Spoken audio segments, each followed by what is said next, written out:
गुरुदेव, आप दोनों को चरण स्पर्श। गुरुदेव, मूलाधार में थोड़ा सा भी ध्यान करने से सहस्त्रार्थ में अनुभूति होती है, बीच में किसी चक्र में अनुभूति नहीं होती। हाँ, नाभि पे ध्यान करता हूँ तब भी सहस्त्रार्थ में जाके अनुभूति होती है, और मूलाधार से भी सहस्त्रार्थ में अनुभूति होती है। दूसरा, मन कुछ ऐसा होता जा रहा है कि अपनी तरफ से किसी से बात करने का मन ही नहीं कर रहा। अपने आप ही ये रहता है कि बस छोड़ो, और अकेला लेटे रहने का दिल कर रहा है। कहीं ऐसे बात चल रही है और मैं भी बैठा हूँ तो ज़्यादा देर बैठ नहीं पाता, मैं उठ करके चलने का दिल करता है। कुछ ऐसा लगता है कि बेकार की बातें हैं। बस बहुत ज़रूरी है वही बात करने का करने का मन है, फालतू नहीं। और नींद हद से ज़्यादा आ रही है, बहुत सोने का मन कर रहा है या चुप रहने का मन कर रहा है। ये हाल है गुरुदेव, आपसे प्रार्थना है थोड़ा सा मार्गदर्शन करें। मैं कहाँ आ गया, ये कुछ चेंज हो गया है, अब कैसा है ये चेंज, कहाँ जा रहा हूँ, कृपा बताइए गुरुजी। धन्यवाद गुरुजी। चरण स्पर्श गुरु माँ, चरण स्पर्श गुरुजी। प्रणाम। आमीन सत्य जी। आमीन सत्य में से मुक्ति वाले ग्रुप में अपना अनुभव बता रहे हैं। ऐसा अनुभव आपके साथ भी हो सकता है, इसलिए मैं इस पे वीडियो बना के आप सब लोगों को बताना चाहता हूँ। पहला प्रश्न जो है, अगर मैं मूलाधार पे ऊर्जा को देखता हूँ या मूलाधार पे ध्यान करता हूँ या नाभि पे ध्यान करता हूँ तो ध्यान क्राउन चक्रा पे चला जाता है या थर्ड आई पे चला जाता है। ठीक है, अब इसे समझेंगे। आप किसी भी चक्र पे ध्यान करें, ध्यान अगर थर्ड आई पे आता है या क्राउन चक्रा पे आ जाता है, थर्ड आई पे या क्राउन चक्रा पे, तो आप समझें कि आप परमात्मा के बहुत करीब हैं और व्यर्थ की सारी विधियों को हटा दें। अब कोई विधि करने की जरूरत नहीं, सिर्फ क्राउन चक्र से कैसे उस ब्रह्म में लीन हो सकते हैं, कैसे थर्ड आई से क्राउन चक्र या थर्ड आई से उस परमात्मा को देख सकते हैं, उस बारे में साधना करें। जब भी कोई ग्रुप ज्वाइन करें और जब भी किसी गुरु के पास जाएं तो उसे बताएं कि मेरा ये अनुभव है, क्या इसके अनुभव के आधार पे आप मुझे साधना करवा सकते हैं?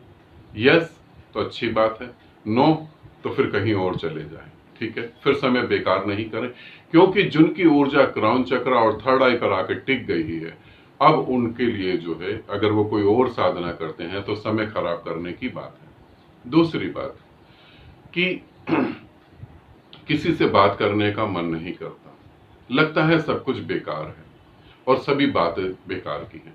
हकीकत में सभी बातें बेकार की हैं। जब तुम्हें ऐसा बोध होता है कि मेरे करे कुछ भी नहीं हो रहा, यहां सभी कुछ कहीं और से हैंडल हो रहा है।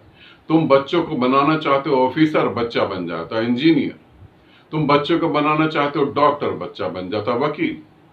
तुम पत्नी को कुछ समझाते हो, पत्नी तुम्हें कुछ समझाती है। तो अब तुम्हें पता लगता है तुम किसी की जिंदगी को कभी भी सुधार नहीं सकते। एक गलत फहमी, और जब ऐसी गलत फहमियां दूर होती हैं तो तुम्हें पहली बार पता लगता है कि मैं व्यर्थ की बातें कर रहा हूं। और यहां पर यह भी तुम्हारे भ्रम को तोड़ने के लिए बोल रहा हूं, यहां कहीं कोई पति पत्नी नहीं है, इसे ध्यान रखना। कहीं कोई पति पत्नी माँ बाप जैसा कुछ भी नहीं, ये तुमने मान रखा है। तुमने किसी को पैदा करा है, ये भी तुम्हारी भ्रांति है, तुम्हारी गलतफहमी है। पैदा होना चाहता था कोई, इसीलिए पैदा हुआ, तुम साधन के रूप में उपयोग करेंगे। अगर रिलेशन से बच्चे पैदा होते तो बहुत सारे कपल्स हैं वो रिलेशन कर रहे, नहीं हो रहे बच्चे। इस बात को समझो कि तुम अकेले पैदा हुए थे और अकेले ही चले जाओगे। और फिर बातें, कौन सी बातें सार्थक हैं? सभी बातें व्यर्थ की हैं। बातें करनी है तो मौन में परमात्मा से करो, फिर मौन को साधो। फिर जब आप इस ऊंचाई पे आएंगे तो आपको बहुत ज्यादा नींद आएगी। नींद आए तो नींद को स्वीकार कर लें। 1 दिन 2 दिन 3 दिन 4 दिन जितना सोना है सोएं। दबा हुआ आलस बाहर निकलेगा, उसे निकल जाने दें। फिर जो है एकदम फ्रेश हो जाएंगे और ध्यान में, समाधि में डूबते चले जाएंगे। फिर आपने पूछा कि ये मैं कहाँ आ गया हूं। अब कुछ नया नया नजर आने लगा, अब कुछ नई नई चीजें दिखाई देने लगी, अब चीजें बदल रही हैं। लगेगा, डर भी लग सकता है, सब कुछ छूटने जैसा भी महसूस होगा, और महसूस ही नहीं होगा, सब कुछ छूट भी जाएगा। जब अपने जीवन के प्रति मोह कम होता है तो बाहर जिन्हें आंखें देखती हैं और पति कहती हैं, पत्नी कहती हैं, बच्चे कहते हैं, उनके प्रति भी मोह कम हो जाता है। जिसका स्वयं से मोह मिट गया उसका फिर किसी के प्रति कोई मोह नहीं रहता।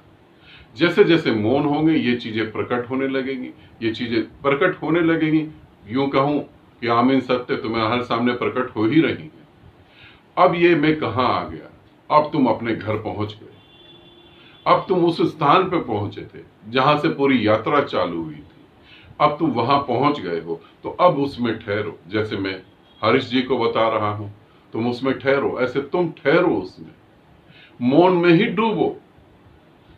यहां तुम कहते हो कभी लगता है कि कोई बात करना जरूरी है, मैं तुम्हें बताऊं यहां कोई बात करना जरूरी है ही नहीं, कोई भी बात जरूरी नहीं है। आज तुम अगर इस पृथ्वी से विदा हो गए तो तुम्हें क्या लगता है पृथ्वी चलेगी नहीं? तुम्हें क्या लगता है रिश्तेदारी चलेगी नहीं? तुम्हें क्या लगता है कोई जीवित नहीं रह पाएगा? तुम्हें क्या लगता है लोग रोटी नहीं खा पाएंगे? सब कुछ होगा। फिर तुम्हारे पास कौन सी सार्थक बात है? तुम नहीं होगे तो बच्चे औरों से सलाह लेंगे, बच्चे अपना जीवन नहीं खत्म कर देंगे। तुम नहीं होगे तो पत्नी अपना जीवन नहीं खत्म करेगी, औरों से सलाह लेगी। नाहक ऐसा भ्रम पैदा हो जाता है कि मेरी सलाहों से लोगों का जीवन बदल रहा है। इसीलिए कुछ बातें सार्थक होती हैं, मगर मैं तुम्हें बताऊं कोई बात सार्थक नहीं है। ठीक है, इसे ध्यान रखो। अकेले आए थे और अकेले चले जाओगे, मगर थोड़ा सा बदलो। अकेले आए थे, परमात्मा के साथ चले जाओ, वरना तो फिर परमात्मा को ढूंढते हुए इस धरती पे आ जाओगे। बहुत शुभ घट रहा है, बहुत शुभ घट रहा है, अब उसमें डूबो, अब उसमें ठहरो। जहां मौन फलित हो रहा है, अब मौन को और बढ़ावा दो। यदि तुम मौन की रिस्पेक्ट नहीं करोगे, यदि तुम मौन को वैल्यू नहीं दोगे, तो मौन तुम्हें भी वैल्यू नहीं देगा। इस संसार में ही मृत्यु को प्राप्त करके दोबारा जन्म लोगे।